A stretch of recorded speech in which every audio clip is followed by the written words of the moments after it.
Hello and welcome back to the channel of DS Gupta. কেমন আছো তোমরা সবাই? আমি ভালো আছি। আচ্ছা, আজকের রেসিপিটা হচ্ছে গিয়ে এগ বিরিয়ানি, কিন্তু সেটা প্রেশার কুকারে। তো প্রেশার কুকারে আমি দেখো কতটা তেল নিয়ে নিচ্ছি, দুজনের জন্য বানাবো, তাই তোমরা বুঝে নাও কতটা তেল দেবে তোমাদের অনুসারে। ড্রাই হতে দেবো না, একটু হয়তো তেল তেলা হবে। তো আমি আলু কেটেই রেখেছিলাম ডুমডুম করে, না ডুমডুম না সরি, হাফ করে, বড় আলু ছিল। তো এই আলুটা দিয়ে দিলাম, আরেকটা আলুও দিয়ে দিচ্ছি। এবার আলুগুলো খানিকক্ষণ সাতলাবার এপিট ওপিট পরে আলুগুলোকে আমরা নামিয়ে নেব সেটা সাইড করে। তার মধ্যে দিয়ে দেব হচ্ছে গিয়ে, আচ্ছা দাঁড়াও, গড়গড় গড়গড় করে মন্ত্র করছি নাকি? তোমরা এরকম প্রেশার কুকারে রান্না করতে পছন্দ করো? তাড়াতাড়ি হয় না এই পোলাও টাইপের জিনিসগুলো? আমারও ভালো লাগে। তো এখানে আমি দেখিয়ে দিলাম তোমাদেরকে, আলু সাতলানো হয়ে গেছে আর ডিম সিদ্ধ আগেই করে রেখেছি।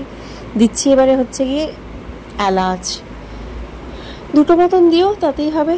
তারপরে তুমি চাইলে দারচিনি দিও, লবঙ্গ দিও, চাইলে স্কিপ করতে পারো।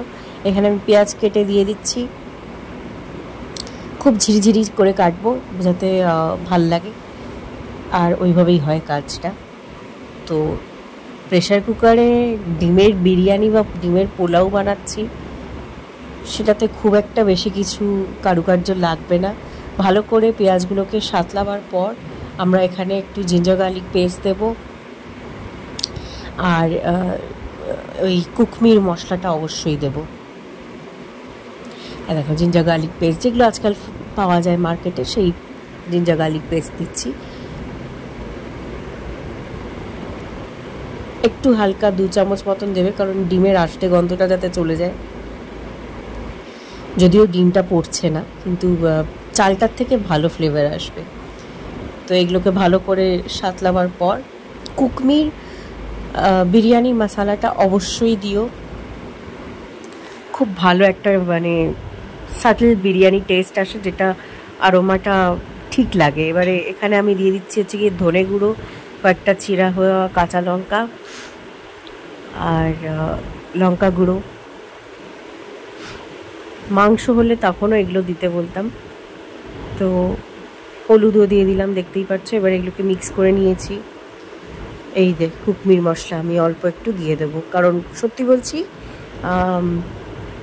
সব গ্রসারি শপে পাবো না, কিন্তু স্পেন্সার্স বা বিগ বাস্কেট এরকম জায়গা থেকে অনলাইন তোমরা পেয়ে যাবে। আর এটা দেওয়ার পর তুমি নিজেই ফিল করবে যে হ্যাঁ, একটা বিরিয়ানি স্মেল আসছে। কলকাতা স্টাইল বিরিয়ানি স্মেল তো আসছেই। ওদের আবার বোধহয় লখনৌই, হায়দ্রাবাদি এইসবের মশালাও পাওয়া যায়। I have never tried. তো এখানে আমি একটু জল দিয়ে দিচ্ছি যাতে পোড়া না লেগে যায় আর ভালোভাবে কুক হয়ে যায় মশলাটা। এবার স্টার ইট ওয়েল। দেখো লেগে যাচ্ছে, সেটাকে আমরা ঠিক করে নেব হালকা হালকা করে গরম। এখানে জলটা চাইলে অল্প একটু উষ্ণ দেওয়া যায়। এবার আমি দিচ্ছি কেওড়া ওয়াটার, এই এক ছিপি ঠিক আছে, কারণ দুজনের জন্য হচ্ছে খুবই কম, সামান্য। দেখতেই পাচ্ছ কুকারটাও ছোট। এবার আমি চালটা দিয়ে দিচ্ছি, যেটা আগেই আমরা ওয়াশ করে রেখেছিলাম। তো ওই দুজনের মতনই চাল নিয়েছি, যেটাই বুঝতেই পারছো। আমাকে জিজ্ঞেস করো না কত গ্রাম, আমি অত ভালো বলতে পারবো না।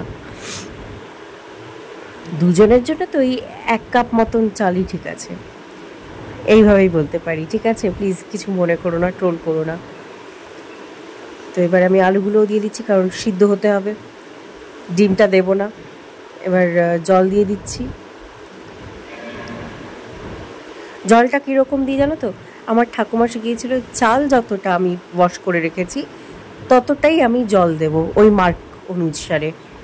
এবার একটু গোলমরিচ পাউডার দিয়ে দিলাম, যেরকম বিরিয়ানিতে হয়।